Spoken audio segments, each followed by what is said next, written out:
Hello, everybody. It's Sarah. I don't know if you remember me. It's been a long time since I posted a video, and in fact, they were so dumb that I deleted them all. I only had a handful on this particular channel. Was my second channel. My first one I do not have access to anymore, and I'm super bummed about it. I really tried to get back into that account, but the email address that's associated with it is no longer in use. Doesn't exist. So here I am. Does anyone remember me?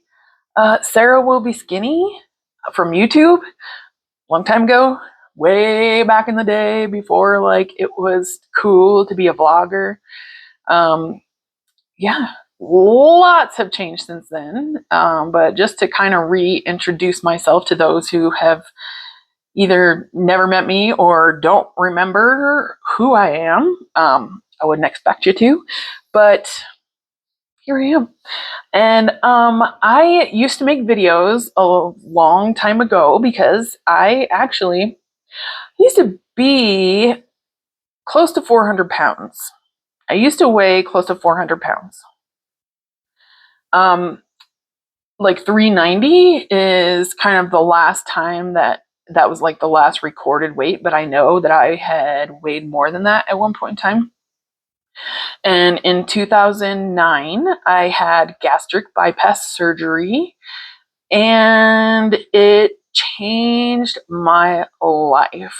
Not only for, for a healthier version like of myself I've turned into, but just holy cannoli, it is a mental roller coaster as well, as I know some of you may know. So, mental roller coaster, being after losing 200 pounds, that's a mind trip. That's for darn sure. I had been morbidly obese like most of my life, and I lost 200 pounds, which is basically a large human. Not large, but it's someone my size. I am 180 at the moment. So I pretty much, I think I got down to like 154 long time ago still. And that was, a couple years after I got the gastric bypass surgery. So I was like really just fresh and new to the game. And now these days, I have over the years come to the realization that I am not able to eat gluten, wheat. A lot of people would argue that's because of the stuff that they put on our foods. I would 100% agree with that, but I also just decided to leave gluten alone just because I was having a lot of stomach issues. And I thought, it was from gastric bypass, but it just ended up being gluten. And I finally cut gluten out of my diet, my whole lifestyle, and I feel 1,000 times better. So that's one thing that is different. And so I'm still doing, following the rules. I've got my coffee. The thing is having a food addiction and letting it take over your life, and you're basically living to eat, not eating to live. You're addicted to food. And when you're addicted to food, or if you have addicted personality in general, a lot of times when you can't have that thing you're addicted to, is the thing called transfer addiction. And holy cow, that's definitely a real thing for sure. Transfer addiction. You can't eat food the way that you want to whenever you have gastric bypass surgery, because I am actually a closet emotional eater. So I used to just stand in front of the pantry, and just binge and binge and binge. And then all of a sudden I would be like so sick. And it's like, why did I do that to myself? But I have also worked past that as well, actually. Now that I think about it, I really haven't done that in a while. Okay, I take that back. My husband, which that's another thing that's changed. I got married in 2020. When he's out of town, he's a big hunter. So whenever he goes out of town for hunting trips, I find myself in the pantry kind of wanting to binge eat some, but not as bad as I used to. That's for darn sure. But at one point in time, after I had lost the weight, I leaned on gambling. I leaned on shopping. I definitely leaned on drinking alcohol. And I got to the point where that started taking over my life as well. And it was like earlier and earlier in the day, I was wanting to, drink. And during 2020, it was, or, not just during 2020, but, on lockdown, that got really, really bad. My drinking, it just got a lot worse. And I just came to the realization that like, it was running my life, and I just did not feel good. And it was getting to the point where I was literally drinking at least one bottle of wine a night. Not only is that a lot of sugar, but also you just shouldn't drink that much. And I was becoming dependent on it and did not like that feeling at all. So I quit drinking. And for some of you guys that like remember me from the meet and greets and stuff, you're probably like, what? Because I never in a million years would have ever thought that I would have ever quit drinking, because that's always been like my thing. That's like what I do, or I used to do. I don't even really think about it anymore. And that's kind of nice. I quit smoking cigarettes too for 100%. I was trying to see how long it's been since I quit drinking, but I guess I deleted that app and it's not on here. But I would say it's probably been about 4 years now I quit drinking alcohol.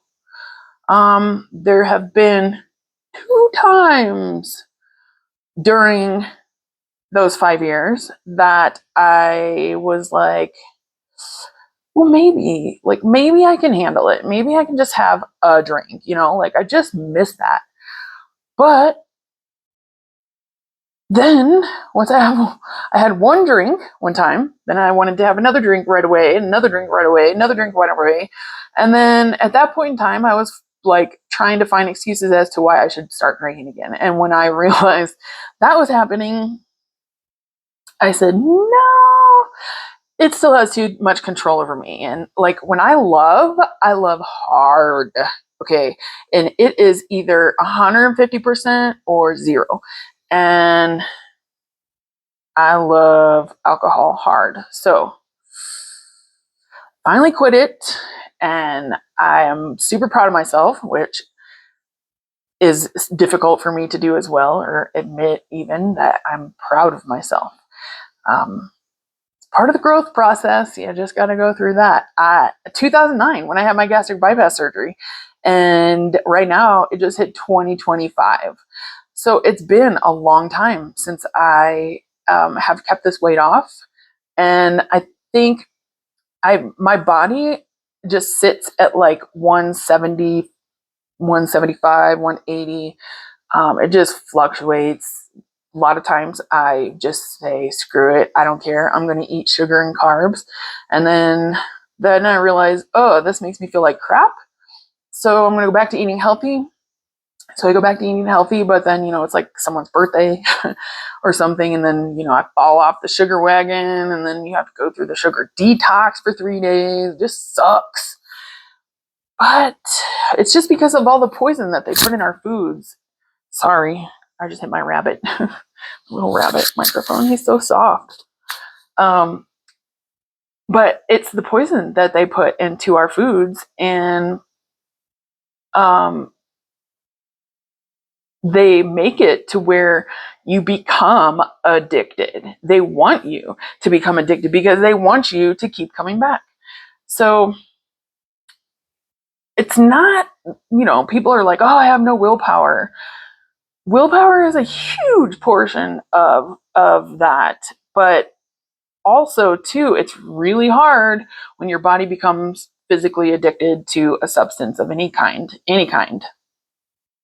So you just have to be aware. You have to be self-aware, which a lot of people don't do. A lot of people just like to stay distracted and they don't look internally. And I really just highly suggest getting to know yourself, whether you're on a weight loss journey or not. It's just really good to get to know yourself and understand what you love, what you don't love, what you want for yourself, what you don't want for yourself, set boundaries for yourself. It's okay to say no. And it's when you get better with your internal peace, then it's a lot easier to control